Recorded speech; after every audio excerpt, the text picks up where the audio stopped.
तो कक्षा 10वीं के छात्र देख सकते हैं कि सुबह-सुबह से मैं आपके लिए पेपर लेकर के आ चुका हूँ, क्योंकि आप लोग कमेंट कर रहे हैं कि कुछ ही देर बाद हमारा 10 तारीख को सामाजिक का पेपर होने वाला है और हमारा पेपर लेकर के आइए। देखिए, तो मैंने सेट ए डाल दिया था, ये सेट बी है, इसे हम पूरा का पूरा कवर करने वाले हैं।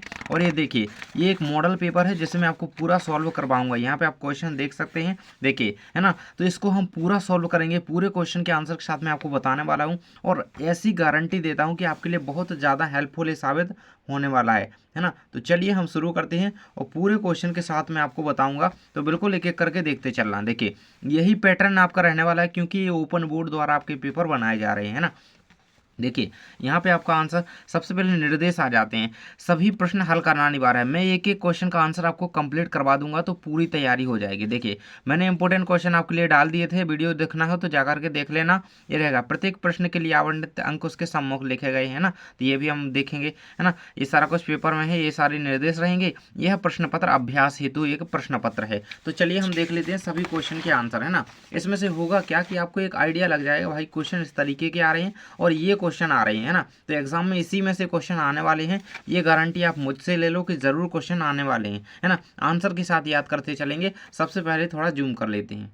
तो ये आ जाते हैं, सबसे पहले आपके सही विकल्प चुन करके लिखिए। 6 नंबर के बिल्कुल आने वाले हैं। देखिए, इसी में से क्वेश्चन पेपर आपका आने वाला है और पूरा पेपर आने वाला है। देखिए, सेल और धातुएं किस प्रकार के संसाधन हैं। देखिए, सेल की बात मतलब सेल यानी कि चट्टाने, और धातुएं मतलब सोना चांदी वगैरह हो गया, है ना। अजैविक, जैविक, नवीकरण, निजी, है ना। तो देखिए, ये सेल चट्टाने वगैरह होती हैं, तो जैविक तो हो ही नहीं सकती, क्या हो जाएंगी, अजैविक। इसका आंसर यह आ जाएगा अजैविक। अगला आ जाता है हमारा, पूर्वोत्तर और मध्य भारत में वनों की कटाई का प्रमुख कारण क्या है। ईंधन के लिए, स्थानांतरित कृषि के लिए, आवास के लिए या उद्योग के लिए। तो काय के लिए, स्थानांतरित कृषि के लिए सबसे ज्यादा कटाई की जाती है। अगला आ जाता है आपका, हीराकुंड परियोजना किस नदी पर बनाई गई है। तो गंगा नदी पर, यमुना नदी पर, महानदी पर, न बता दो, महानदी इसका आंसर हो जाएगा। हीराकुंड नदी किस, हीराकुंड जो बांध है वो महानदी पे बना हुआ है, याद रख लेना। अगला है, नेपोलियन का पतन हुआ था। तो नेपोलियन का पतन कब हुआ था, 1812 में, 1813 में। इसका आंसर रहेगा आपका 1815 में। तो ये इतने कंप्लीट हो गए।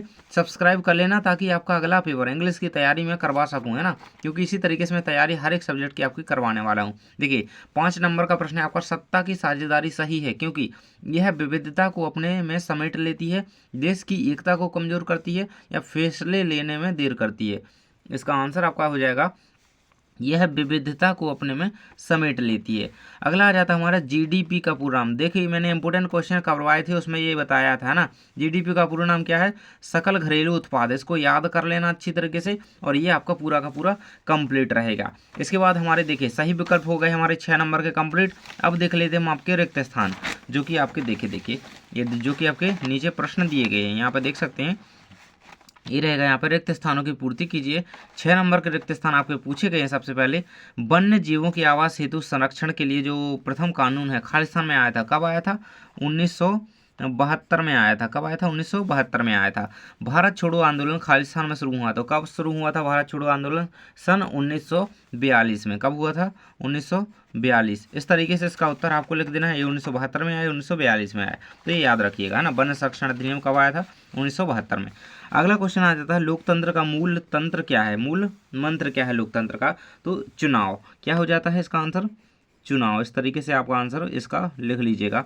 अगला क्वेश्चन हमारा आ जाता है, सर्वोच्च न्यायालय के न्यायाधीशों की नियुक्ति खालिस्तान द्वारा की जाती है। किसके द्वारा की जाती है, तो राष्ट्रपति के द्वारा की जाती है। किसके द्वारा, राष्ट्रपति। इसका उत्तर आपको लिख लेना है।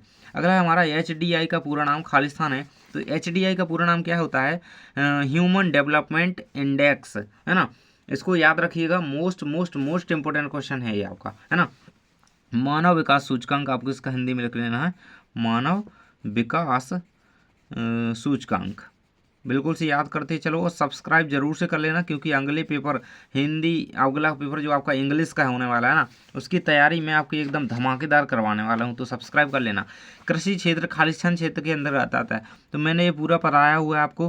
कृषि क्षेत्र जो है प्राथमिक क्षेत्र के अंतर्गत आता है, आपको पता होगा, मैंने पूरे कंप्लीट करवाए थे आपके, है ना। ये है सत्य आ जाते हैं हमारे 6 नंबर के सत्य आने हैं। जल एक नवीकरण संसाधन है भाई, तो जल क्या है हमारा, एक नवीकरण संसाधन है, ये आपका बिल्कुल सत्य यहाँ पे लिख देंगे इस तरीके से, सत्य। अगला है आपका, 5 फरवरी 1922 को चोरा चोरी की घटना हुई थी, तो ये भी आपका जो है सत्य रहेगा, क्योंकि सही है ना।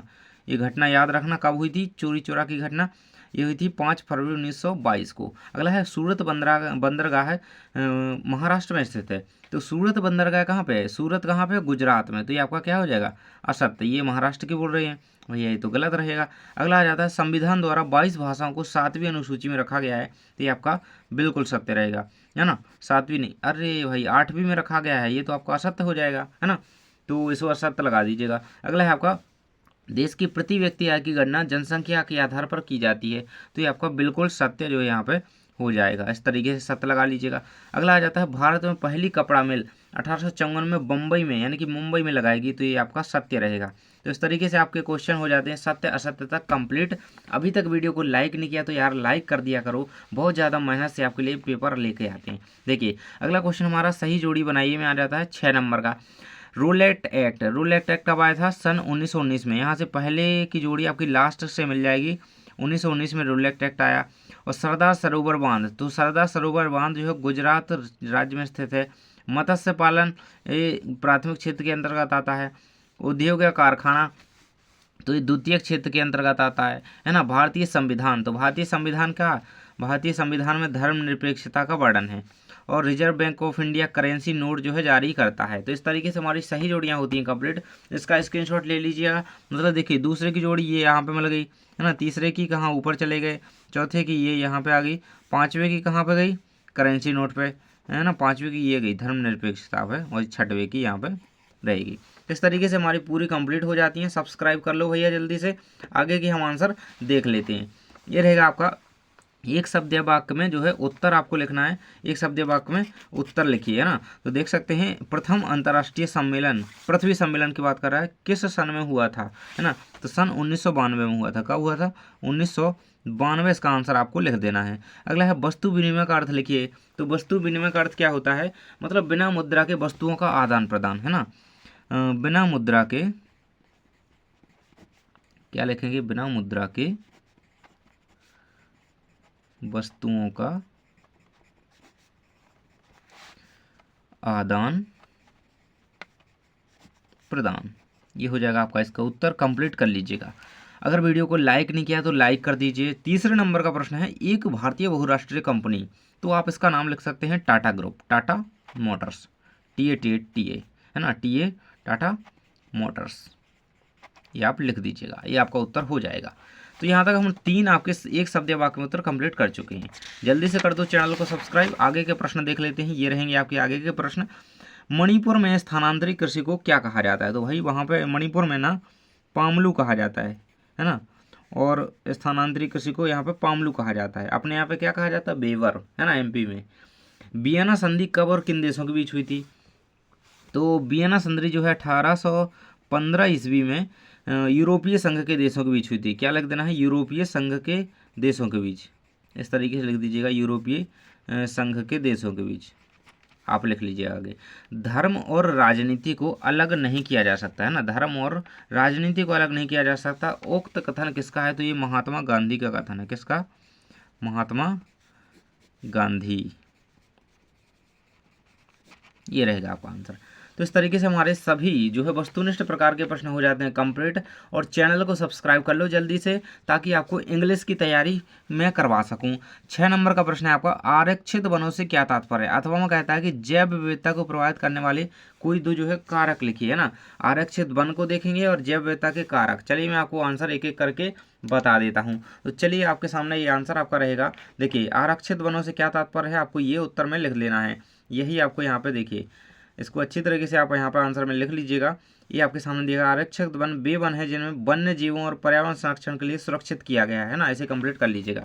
अगला है अथवा में दिया गया है, जैव विविधता को प्रभावित करने वाले कोई दो कारक लिखिए, है ना। देखिए आपका आंसर यहाँ पर रहेगा अथवा में जैव विविधता को प्रभावित करने वाले कारक, तो कौन, वनों की कटाई और प्रदूषण। तो ये जैव विविधता को प्रभावित कर रहे हैं, ये दो कारक हो जाएंगे। इसका स्क्रीनशॉट ले लेंगे। अगला है आपका मृदा अपरदन किसे कहते हैं, इसके कोई दो कारण है ना। तो मृदा अपरदन देखिए समझ लेते हैं मृदा अपरदन को। देखिए अगर देखिए कहीं पे मिट्टी है हमारी, तो अगर वहाँ पे बहुत सारा पानी पड़ता है, बहुत सारी बारिश हो जाती है, अब तेज आंधी तूफान आता है, तो वहाँ की ऊपर की मिट्टी उड़ करके कहीं पे चली जाती है, तो ये क्या मृदा का क्षरण हो जाता है ना, ऊपरी हिस्सा वहाँ से हट जाता है, तो यही मृदा अपरदन कहलाता है ना। तो लिखना किस तरीके से है, मृदा अपरदन वह प्रक्रिया है जिसमें जलवायु या अन्य प्राकृतिक शक्तियों या मानवीय क्रियाओं द्वारा मिट्टी का ऊपरी हिस्सा हट जाता है, तो ये मृदा अपरदन कहलाता है। तो ये क्या है, इसके कारण क्या है, वनों की अंधाधुंध कटाई की जा रही है और अनियमित और अत्यधिक खेती की जा रही है ना। इस तरीके से यहाँ पे मृदा अपरदन कंप्लीट कर लेंगे। देखो मैं समझाते जाऊंगा ताकि आपको बिल्कुल से याद होता जाए, है ना। अथवा में क्वेश्चन था कि अपवाह तंत्र से क्या आशा है ना, अथवा में था ना ये। चलिए इसका उत्तर देख लेंगे। अपवाह तंत्र क्या है, तो अपवाह तंत्र से आशा नदियों, झीलों और अन्य जल स्रोतों के उस नेटवर्क से है जो किसी क्षेत्र की जल निकासी प्रणाली को बनाता है। इसे कंप्लीट कर लीजिएगा। अगला क्वेश्चन है आपका, वैश्वीकरण से क्या तात्पर्य है ना। सब्सक्राइब कर लेना भैया, अभी तक नहीं किया है तो सब्सक्राइब जरूर से कर लेना। वैश्वीकरण से क्या तात्पर्य, अथवा में कहता है आयात शुल्क क्या है। चलिए मैं आपको इसका उत्तर बता देता हूँ। वैश्वीकरण होता है, वैश्वीकरण का अर्थ है विश्व की अर्थव्यवस्था, समाजों और संस्कृतियों का परस्पर जुड़ाव, है ना। मतलब विश्व का बाजार ही जो है क्या कहलाता है, वैश्वीकरण कहलाता है, याद रख लेना। आपका अगला है आयात शुल्क से क्या आशा है, ये रहेगा आपके आयात शुल्क का आंसर नीचे दिया गया है, देखिए अथवा में रहेगा, 8वीं का अथवा है आयात शुल्क। आयात शुल्क वह कर है जो किसी देश द्वारा विदेशी उत्पादों पर लगाया गया टैक्स होता है ना, उत्पादों पर लगाया जाता है ना, इसको याद कर लेना। अगला क्वेश्चन है हमारा, चोरी चोरा हत्याकांड क्या था, इसके बारे में लिखना है आपको। इसके बाद अगला क्वेश्चन हमारा आ जाता है अथवा में यूरोपवाद, है ना। यूरोपवाद में किस राष्ट्र की शुरुआत कब और कैसे हुई, है ना, ये वाला आ जाता है हमारा 9वें नंबर का। तो चोरा चोरा कांड और यूरोपवाद में राष्ट्रवाद, इसको हम समझ लेते हैं।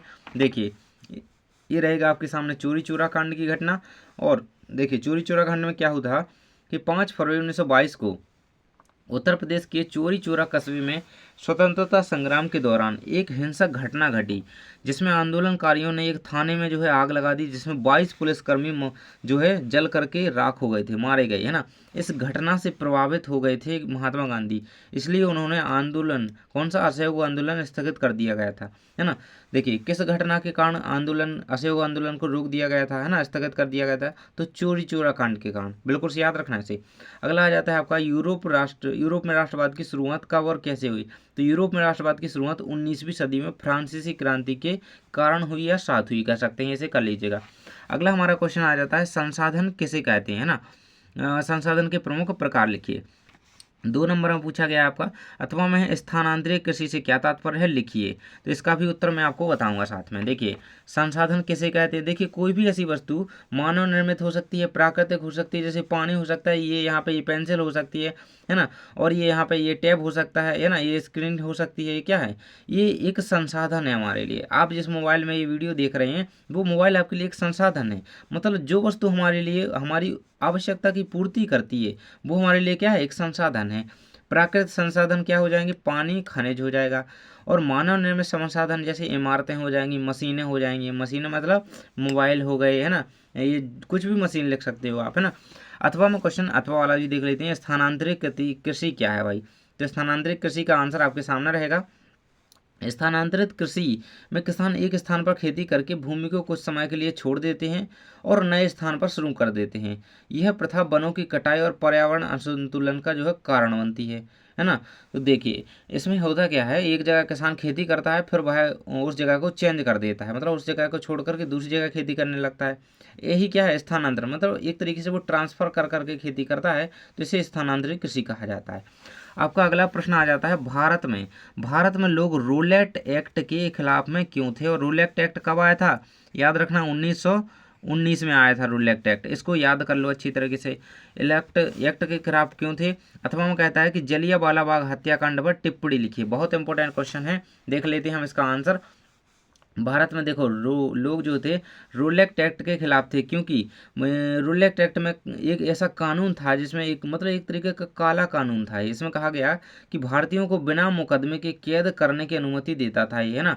मतलब इन्होंने कोई मतलब किया हो, उनके ऊपर मुकदमा नहीं चलेगा, ये वहाँ पे न्यायालय में नहीं जाएंगे, अदालत में नहीं जाएंगे, इन्हें सीधी जो है कैद कर दो, इन्हें जेल में भर दो, है ना। एक ऐसा एक्ट था ये, इसलिए भारतीयों ने खूब बढ़ चढ़ कर इसका विरोध किया, आक्रोश फैल गया भारतीयों में, है ना। ना। तो इस तरीके से उसमें प्रदर्शन किए गए, इसको याद कर लेना। 1919 में ये आया था, ये खिलाफ ये कानून आया था।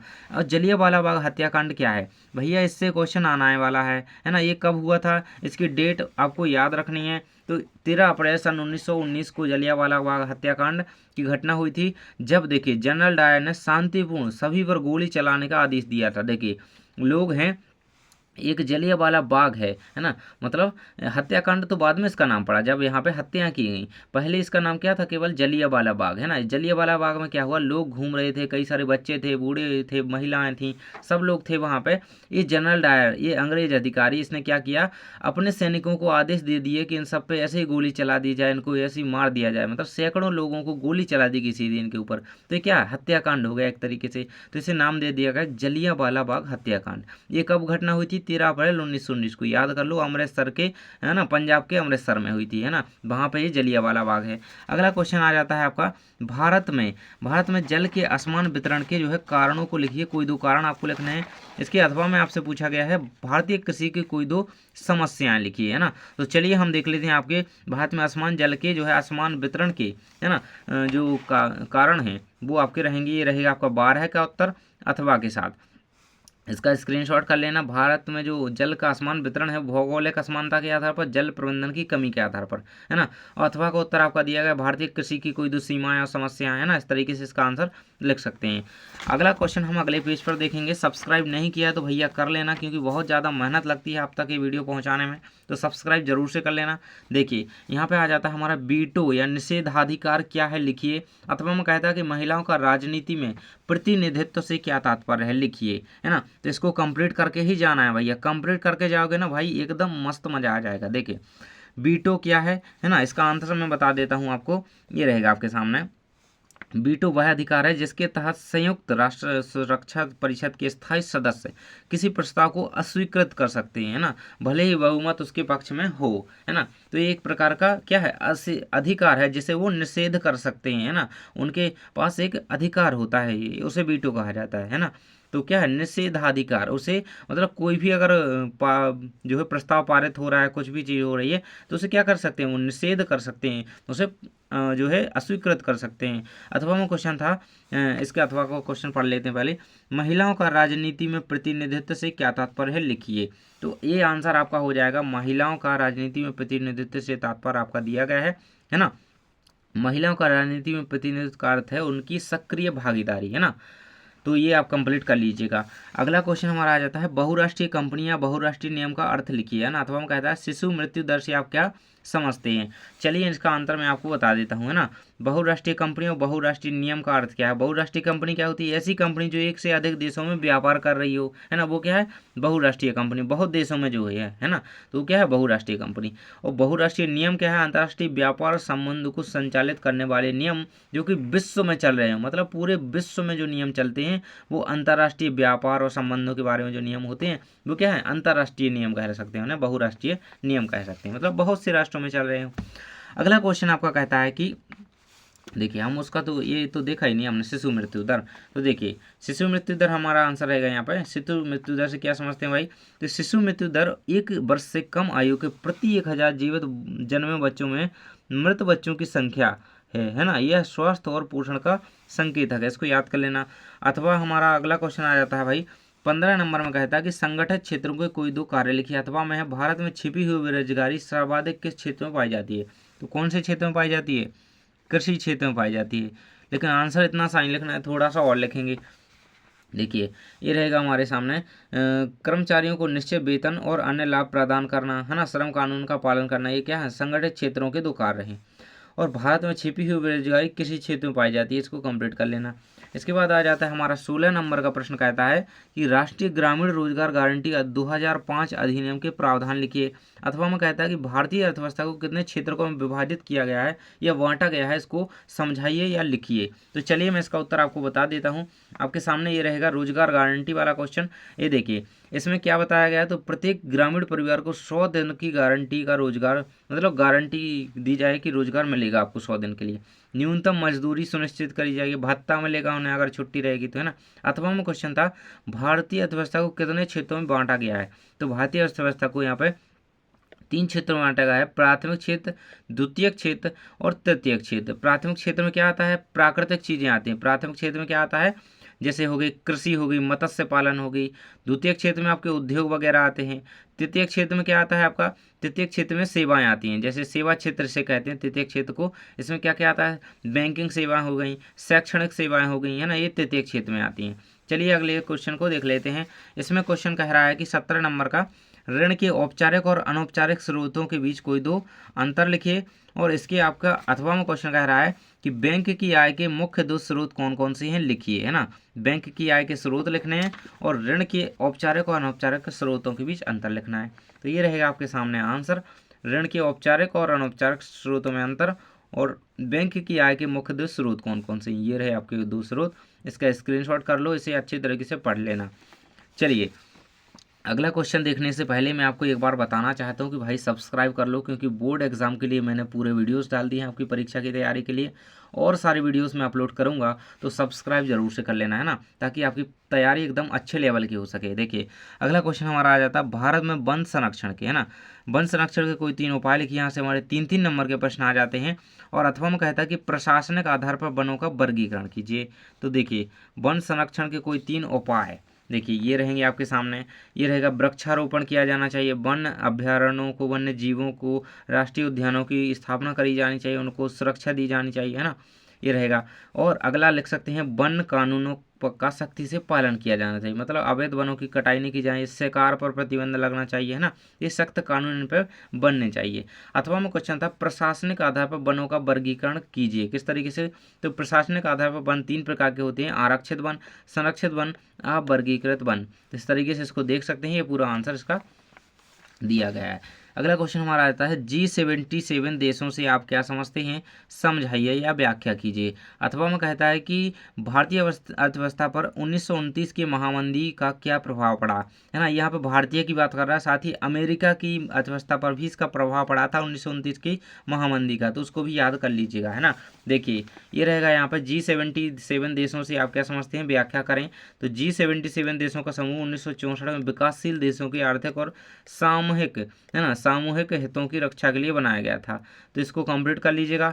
इसके बाद अगला क्वेश्चन आपका है अथवा में भारतीय अर्थव्यवस्था पर सन 1929 की जो महामंदी आ पड़ी थी उसका क्या प्रभाव पड़ा था। तो कृषि उत्पादों की कीमतों में जो है गिरावट आ गई थी, है ना, और निर्यात में गिरावट आई थी, मतलब भारत से जो निर्यात होती थी चीज़ें उनमें गिरावट आ गई थी, बेरोजगारी बहुत ज़्यादा बढ़ गई थी, वो तो अभी भी है ना। चलिए देख लेते हैं आगे, चेक किसे कहते हैं भाई, चेक किसे कहते हैं। चेक उस चेक की बात की जा रही है जो कि आप डिपॉजिट करते हैं ना, और जिससे पैसे वगैरह होते हैं ना, तो वो चेक की बात की जाएगी। देखिए चेक क्या होता है, एक वित्तीय दस्तावेज होता है जिसे बैंक खाते से भुगतान करने के लिए क्या होता है, उपयोग किया जाता है। ये रहेगा चेक को संबंधित व्यक्ति या संस्था के नाम पर जारी किया जाता है, मतलब आप जितने उतने में लिख दोगे वैसा, है ना, पूरा आपने किया होगा, कई बार चेक पास किया होगा, है ना। अगला क्वेश्चन हमारा रहेगा अथवा में दिया गया है रिजर्व बैंक ऑफ इंडिया के कोई 3 कार्य लिखिए, है ना। सबसे नीचे आपको दिख रहा होगा रिजर्व बैंक ऑफ इंडिया के कोई 3 कार्य आपको बताने हैं। तो जल्दी से सब्सक्राइब कर लो चैनल को, मैं आपको आंसर बता देता हूँ, है ना। आपने यार सब्सक्राइब नहीं किया यार अभी तक, अपने प्रिय मित्र को सेंड कर दो वीडियो को, है ना, शेयर कर दोगे ना उसके साथ, तो वो भी आपको थैंक यू बोलेगा यार, क्योंकि आप किसी की हेल्प करोगे ना तो आपको भी एक अंदर से अच्छा लगेगा, है ना। देखिए रिजर्व बैंक ऑफ इंडिया का कार्य क्या रहेगा, मुद्रा जारी करना, बैंकों का नियमन करना और विदेशी मुद्रा भंडार का प्रबंधन करना, है ना, ये कंप्लीट करना।